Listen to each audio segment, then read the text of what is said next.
피치 못하게 일꾼들이 오늘 꼭 해줘야 할 일 때문에 빠질 수가 없어서 참관하느라고 못 오시고, 또 우리 시부씨는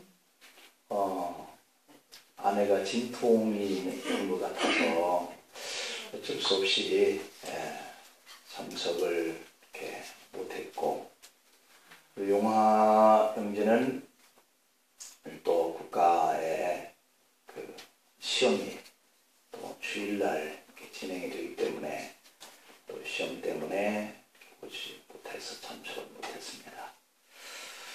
그래서 작은 식구지만 은혜를 이렇게 주셔서 감사합니다. 우리 지휘자를 위해서 계속 기도해 주시기 바랍니다. 지휘자를 우리가 이렇게 모시려면 페이도 많이 이렇게 또 따라야 되는 분을 모셔야 되기 때문에 기도 많이 해주시기 부탁합니다.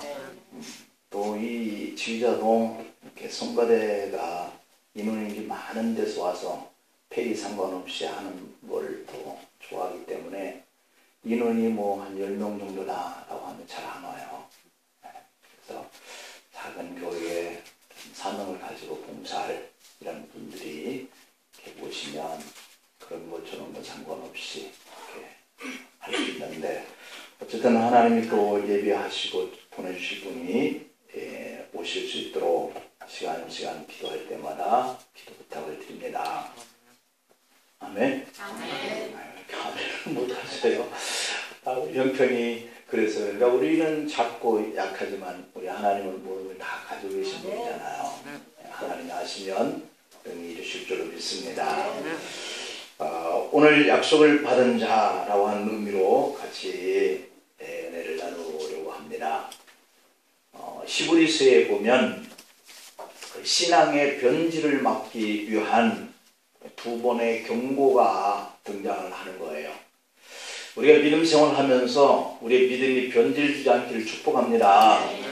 좀 더 좋은 신앙과 확신하는 신앙과 담대하고 소망적인 이런 신앙을 향하여서 우리가 변화는 이루어져야 할 줄로 믿습니다. 그러나 변질이 된다라고 하는 것은 있어서는 안 된다라고 하는 것, 이것이 오늘 이 시대만 문제가 있고 염려가 된 게 아니에요. 오늘 이 성경을 기록하게 될 이 초대 교회 당시에도 교회를 세워놓고 또 다른 데 가서 또 교회를 세우고 이렇게 해서 이제 초창기 초대 때에 교회가 여기저기 서갈 거 아니에요. 그런데 사도 바울이 교회를 세워놓고 들려오는 소식들을 보면 신앙이 변질되어진다라고 하는 이런 안타까운 소식을 듣게 되는 겁니다. 그래서 오늘 이 히브리서의 저자는 사도 바울이 기록했다 하는 그런 설도 있지만, 그러나 이 히브리서는 누가 기록했는지 작자미상이다 이렇게 되어 있어요. 그러나 많은 이 신학자들이 이 서신을 기록한 문체나 또는 어떤 형식이나 또 자주 등장하는 어떤 단어나 이런 기법을 보면 사도 바울이 자주 사용하던 그런 기법의 형태다, 이런 걸로 미루어서 이 히브리서 서신도 바울이 쓰지 않았나 이런 생각을 가져보는 거죠. 어쨌든 이런 사도 바울이나 다른 분들이 이 서신을 기록했다 할지라도 그 배경에는 교회 성도들에게 있는 거죠.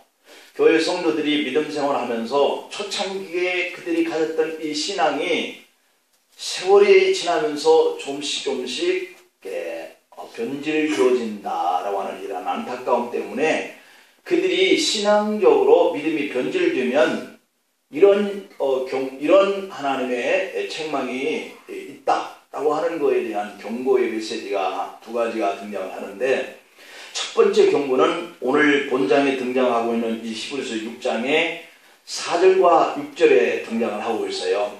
4절과 6절을 한번 보면은, 한번 빛을 받고 하늘의 은사를 맛보고 성령에 참여한 바 되고 하나님의 선한 말씀과 내세의 능력을 맛보고도, 이게 신앙의 모습이잖아요.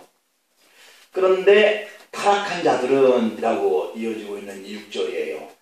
다시 새롭게 하여 회개하게 할 수 없나니 이는 그들이 하나님의 아들을 다시 십자가에 못 박아 드러내놓고 욕되게 합니다. 이렇게 말씀하고 있는 거죠. 우리를 구원하기 위해서 십자가에 못 박혀 돌아가신 분이 예수님이시거든요. 그런데 그 예수님이 인류를 위해서 십자가에 모든 사람들의 죄와 허물을 지시고 단번에 피와 물을 다 쏟아서 우리를 구원하셨다. 그래서 우리가 천국에 들어갈 하나님의 자녀의 권세를 갖게 된 거거든요. 그런데 이러한 자녀의 권세를 주기 위해서 한 번 십자가 못 박아 피를 다 흘려주신 예수님이 그러한 자들을 위해서 다시 십자가에 못 박아 죽어야 하겠느냐, 이런 얘기가 드는 거죠. 그러한 경우가 되게 하는 자가 누구냐면 선한 말씀과 내세의 능력을 맛보고 성령의 은사와 한번 빛을 통하여서 회개를 하고 난 다음에도 다시 타락을 한 이러한 모습을 가진 사람들인 거예요. 그러면 우리가 신앙을 가지고 다시 타락하고 옛사람의 모습으로 돌아가 버리고 나면 그는 또다시 그를 위해서 십자가에 못 박혀 죽으셔야 하는 예수님의 그 모습이 다시 이루어져야 한다라고 하는 이러한 생각을 해볼 때 얼마나 회개하기가 힘들겠느냐, 이런 의미인 거죠.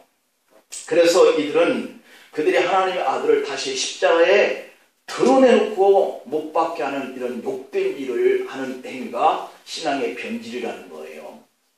그러니 우리가 믿음을 가지고 신앙생활을 하는 것에서 퇴보하여서 옛날의 모습으로 다시 돌아간다라고 하는 것은 그만큼 주님을 욕되게 하는 것이다, 이런 경고인 거죠. 그 다음에 두 번째 경고는 뭐냐면 히브리서 12장에 가서 14절과 17절을 한번 보면 그렇게 기록되어 있습니다. 14절과 17절을 한번 볼까요? 히브리서 12장 14절부터 17절에 보면 모든 사람과 더불어 화평함과 거룩함을 따르라. 이것이 없이는 아무도 주를 보지 못하리라. 이것은 우리가 이 삶의 행실에 초점이 맞춰져 있다, 이렇게 볼 수 있죠. 우리가 오늘 찬양에서 성령의 열매를 맺으라 라고 하는 이런 당부와 같은 맥락인 거죠.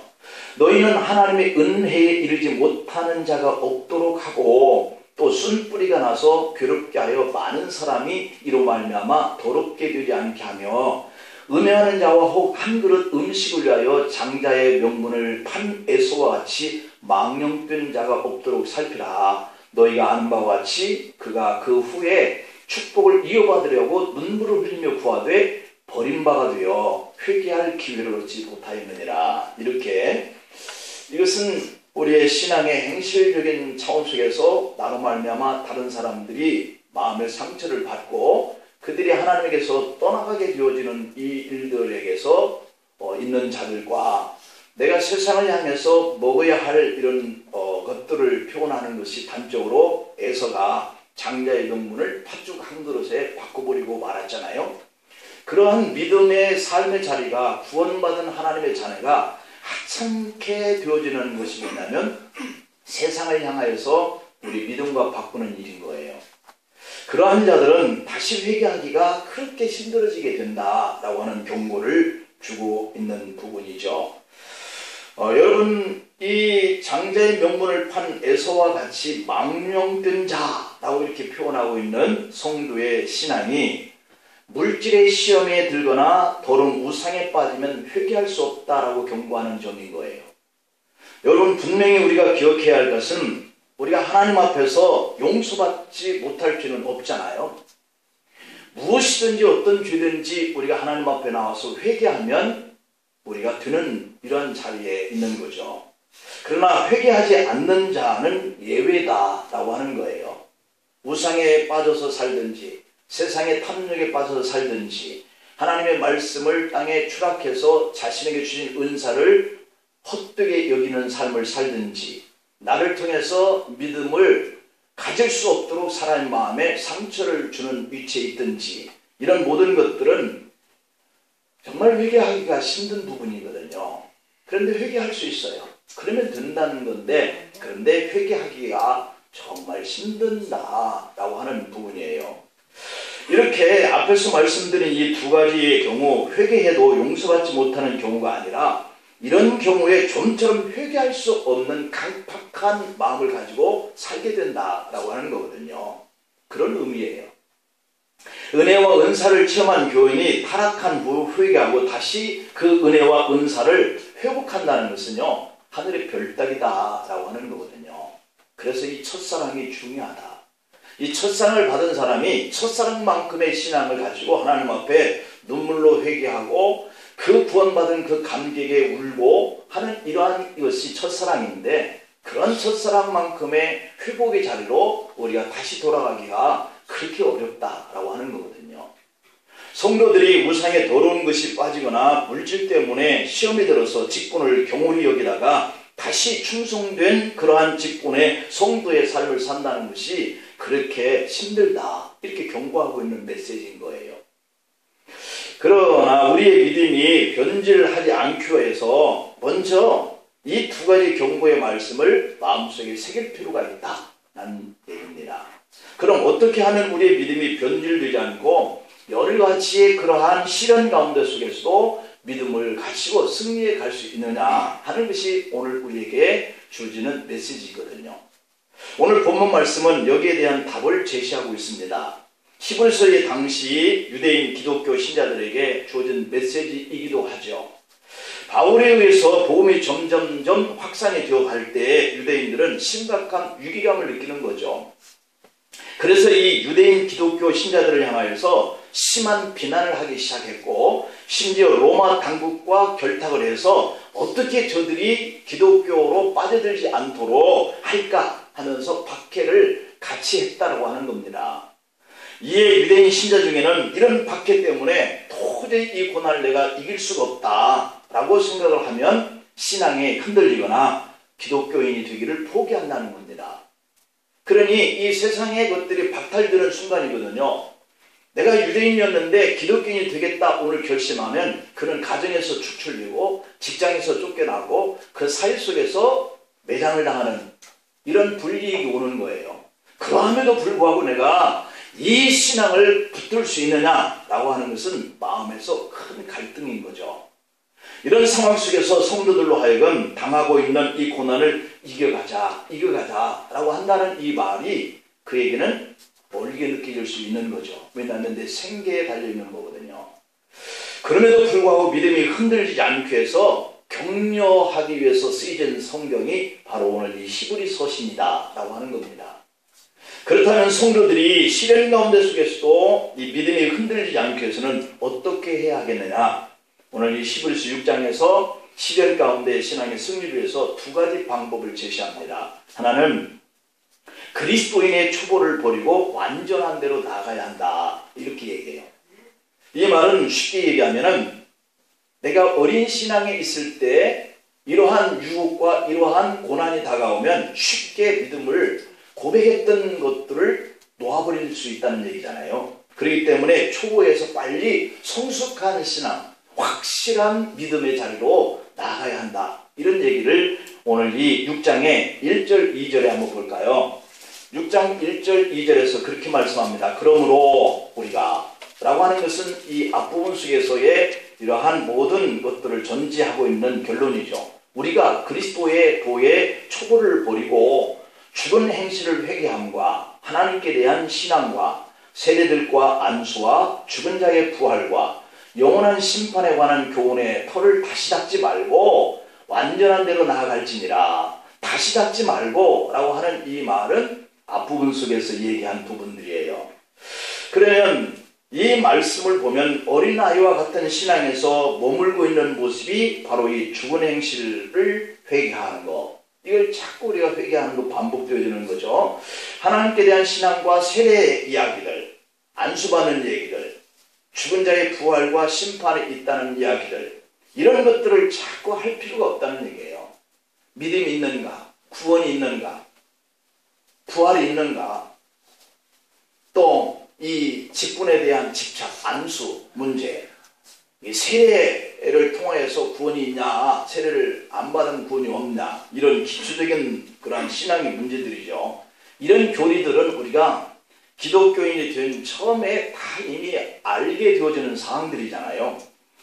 그런데 이러한 것들을 계속해서 말을 해야 할 그런 자리에 있는 거예요.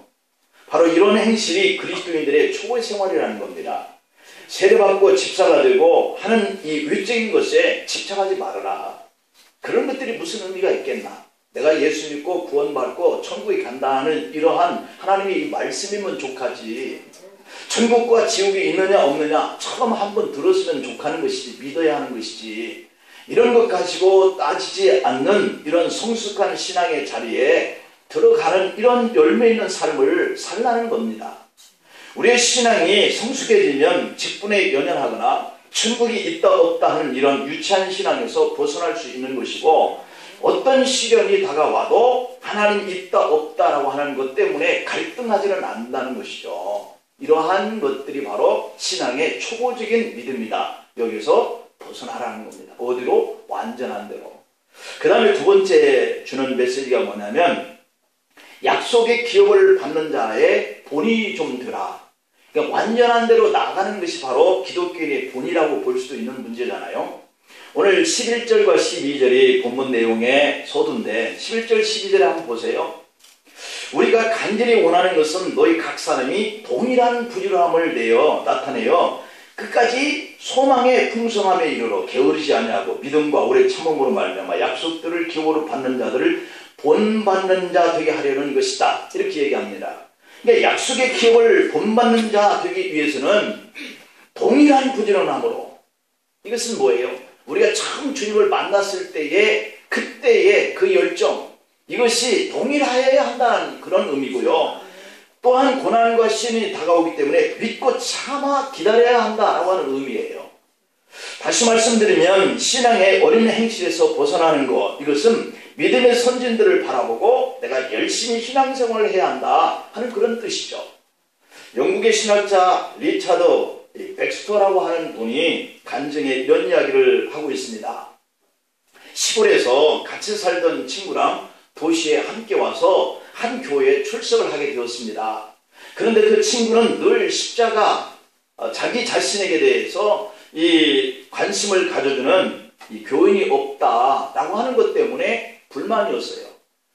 자기가 교회에 가면 성도들이 그를 돌아보고 관심을 가져주고 얘기해주고 또 격려도 해주고 위로도 해주고 또 이러한 것들을 기대하는데 그렇게 안 된다는 것에 대해서 늘 불평을 하고 있어요.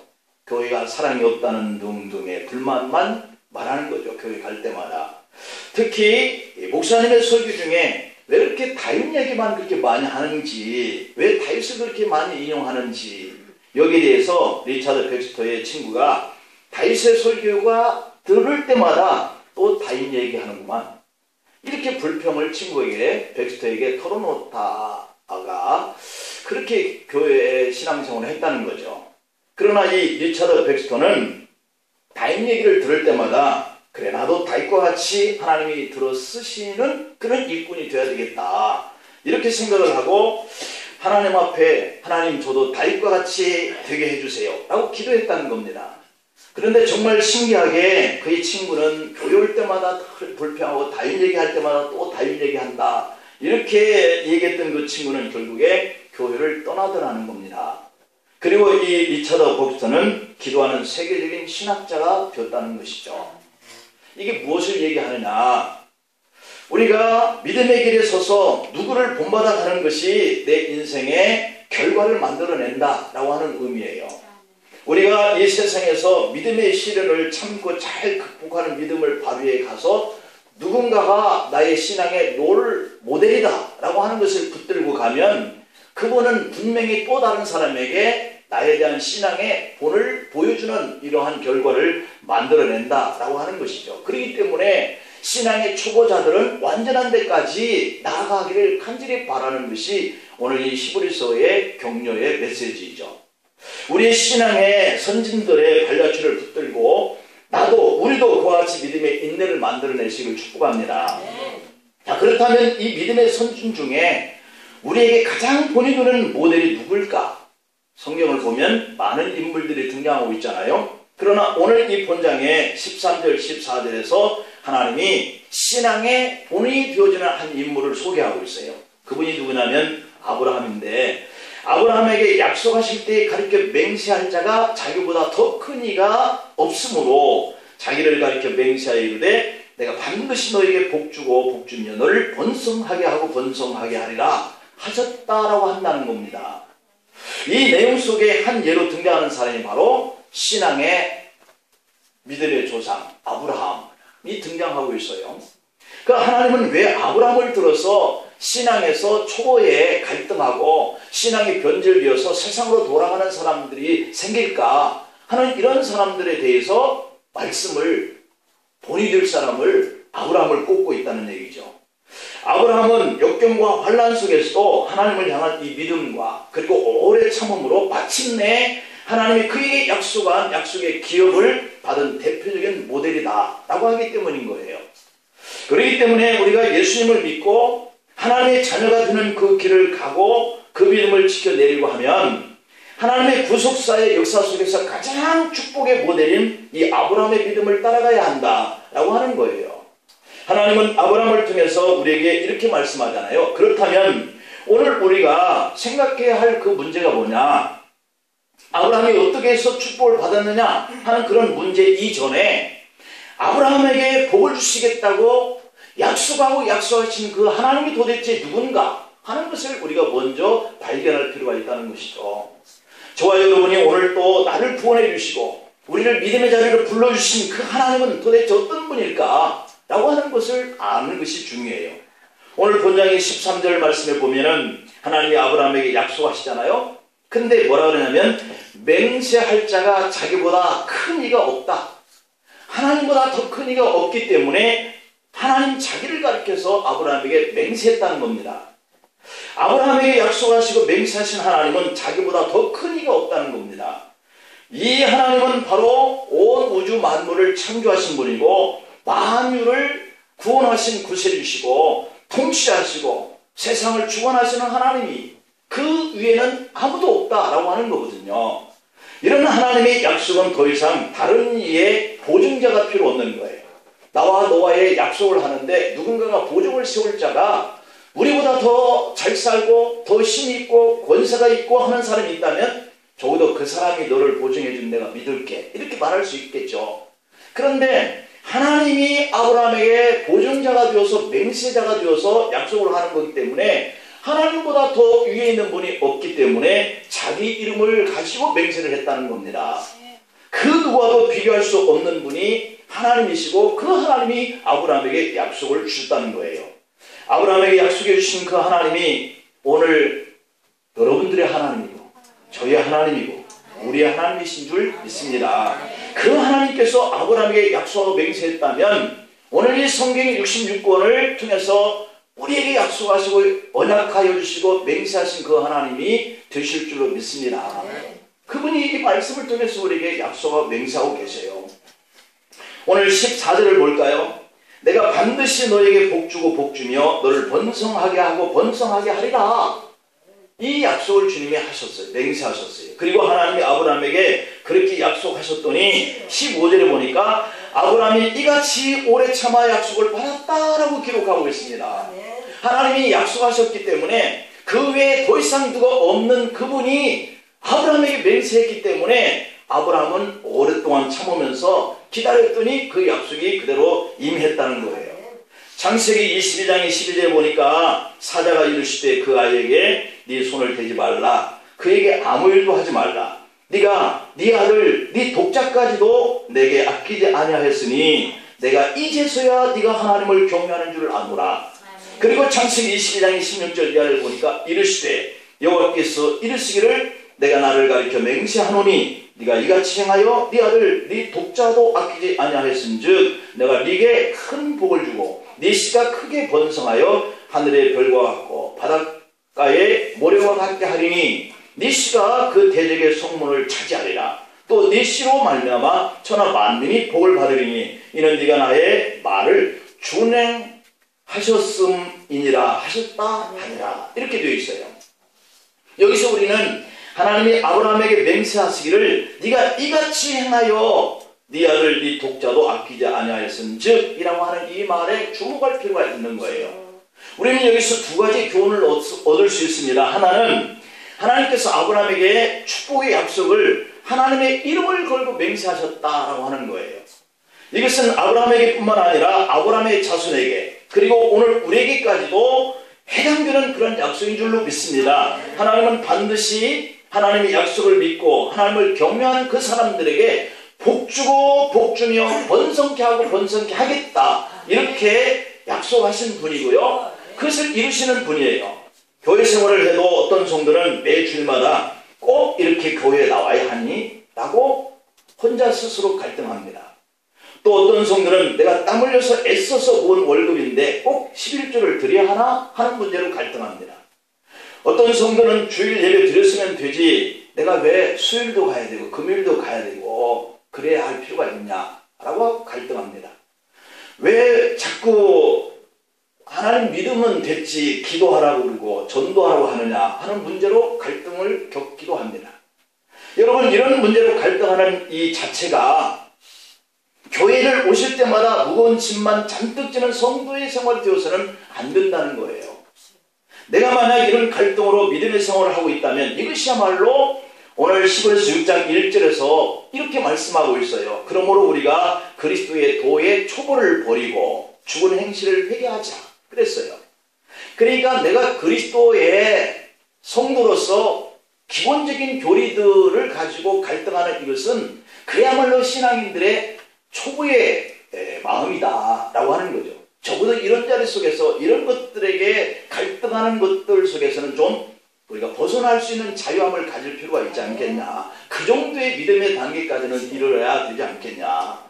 그리고 이어서 히브리서 6장의 2절을 보면은 하나님께 대한 신앙을 가지고 다시 세례 문제나 안수 문제나 죽은 자의 부활의 문제나 심판의 문제나 이런 거 다시 묻지 말고 하나님의 약속대로 될 것을 완전히 믿는 자의 자리로 나아가라는 거예요. 왜? 아브라함보다도 아브라함에게 약속하고 언약을 지켰던 그분이 자신보다 더 위에 누군가 없기 때문에 하나님 자신의 이름을 가지고 맹세했던 그분이기 때문에 그분이 하신 약속이기 때문에 적어도 이런 문제 가지고 우리가 갈등하는 자리 속에서는 벗어나는 이런 믿음의 생활은 해야 되지 않겠냐. 내가 하나님을 믿는다면 그런 얘기입니다. 여러분, 하나님이 여러분을 자녀 삼아주고 천국을 기업으로 주시겠다고 약속한 것을 믿으시기를 축복합니다. 그러면 되는 거예요. 그런 과정 속에서 우리가 마음속에서 생활 속에서 겪는 이런 갈등은 적어도 천국 가는 그 문제와 하나님을 믿는 이 구원받은 자녀의 문제에서는 그렇게 큰 도전이 되어서는 안 되겠죠. 그것이 망설임이 되어서는 안 되겠죠. 그것이 신앙의 변질을 가지고 해서는 안 되겠죠.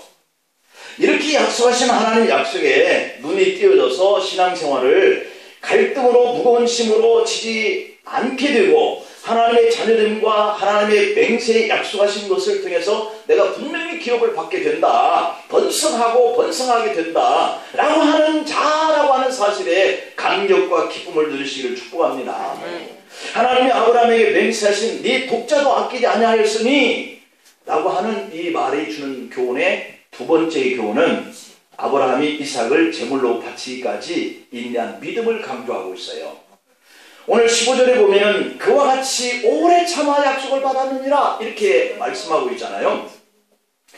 하나님의 약속이라고 내가 믿어졌으면 그 약속이 내게 이루어지는 때까지 인내가 필요하다는 거예요. 이 말씀을 보면 인내가 필요 없거나 다시 세상 속으로 빠져들거나 믿음 생활을 참지 못한 사람에게도 똑같이 하늘의 기업을 줘 번성하는 복을 받게 하시는 것은 아니다. 이 갈림이 여기서 나오는 거죠. 약속의 말씀을 붙들고 인내하면서 그때를 기다리는 사람하고 그 약속을 믿지 못하고 갈등하고 변질되는 사람하고는 그 결과가 다르다. 이 이야기를 하는 거예요.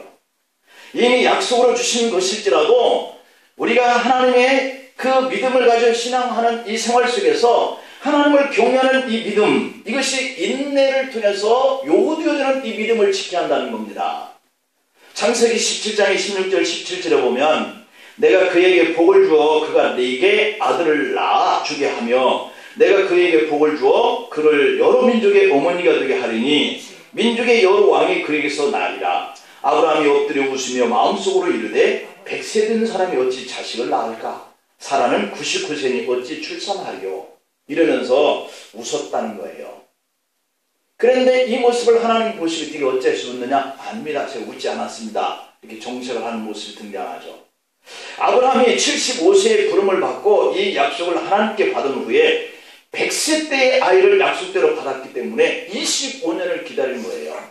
자, 이 25년을 기다리는 동안에 참지 아니하면 아브라함의 그 신앙이 변질될 수 있는 거죠. 하나님이 아무리 아브라함에게 약속을 하고 맹세를 하였다 할지라도 그 맹세와 약속을 받은 사람이 신앙이 인내하지 못하고 참아내지 못하면 그것은 허사가 되는 것이죠. 하나님은 한번 약속하신 것만으로도 충분하신데 아브라함에게 거듭거듭 4번이나 복주고 복주며 번성케 하고 번성케 하리라 이렇게 하시면서 맹세하신 까닭이 무엇일까요? 하나님이 약속한 것을 못 지키시는 분이기 때문에 약속을 자꾸 번복하면서 또 했을까요? 그런 건 아니라는 거죠. 그 이유가 오늘 17절을 내려가서 보면은 그렇게 말씀하고 계세요. 17절에 하나님은 약속을 기업으로 받는 자들에게 그 뜻이 변하지 아니함을 충분히 나타내시려고 그 일을 맹세로 보증하셨으니 이렇게 얘기하고 있잖아요. 즉 이 말은 하나님이 문제가 있는 것이 아니라 그 약속을 들은 사람이 문제가 있다. 그렇기 때문에 사람들이 우리의 믿음이 문제가 있었기 때문에 하나님은 한번 약속한 것을 반드시 맹세한 것을 지킨단다. 이 말을 믿게 하기 위해서 흔들리고 변질되어가는 그러한 신앙의 갈등에 있는 사람들을 향해서 거듭거듭 강조했다. 이런 뜻이에요. 그리고 18절을 한번 볼까요? 이는 하나님이 거짓말을 하실 수 없는 이 두 가지 변하지 못할 사실로 이 두 가지는 앞부분에서 얘기한 부분과 지금 얘기하는 이 교훈의 메시지인 거예요. 이 두 가지 변하지 못할 사실로 말미암아 앞에 있는 소망을 얻으려고 피난처를 찾은 우리에게 큰 안위를 받게 하려 하십니다. 이렇게 얘기하고 있어요. 그러니까 이렇게 하나님이 자꾸 반복하여서 강조하고 계시는 것은 하나님이 그 약속을 이룰 자신이 없어서가 아니라 사람들이 인내를 하지 못하고 흔들리기 때문에 그러지 말아라 그러지 말아라 이렇게 하기 위해서 반복하시는 하나님의 말씀이다 라고 하는 거죠.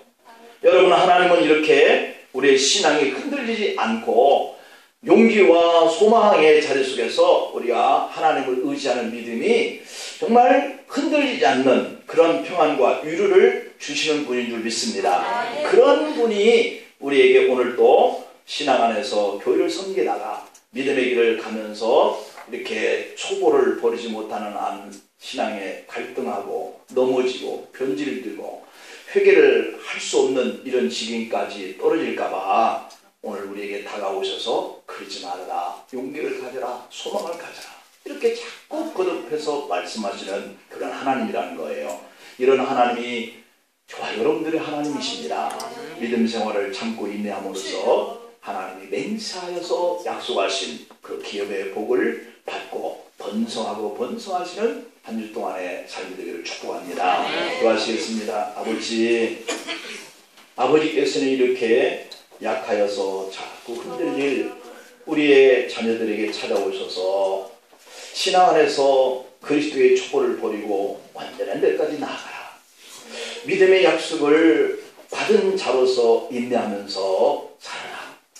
번성하고 번성하게 해줄게 하시는 그 말씀대로 우리의 신앙의 견고한 자리에 서서 자녀된 하나님의 백성으로 천국의 기업을 누리고 이 땅에서 번성하고 번성케 되어질 하나님의 약속을 진실하게 붙들고 믿음의 경륜을 다해가기를 다시 한번 다짐합니다. 흔들리는 우리의 마음을 붙잡아 주시고 환경과 영향으로 인해서 인내하지 못할 우리의 신앙의 모든 환경을 견고하게 붙잡아 주옵소서. 앞길은 열어주시고 뒤에 대적하는 어둠의 세력들은 제거하여 주시고 우리가 싸워야 할 큰 문제 앞에 대신 싸워주셔서 승리를 일으켜 하나님이 우리와 함께 하시고 나를 도우시고 나를 지켜주시는 분임을 고백하면서 승리하는 한 주 되게 하여 주옵소서. 예수님의 이름으로 기도하옵나이다.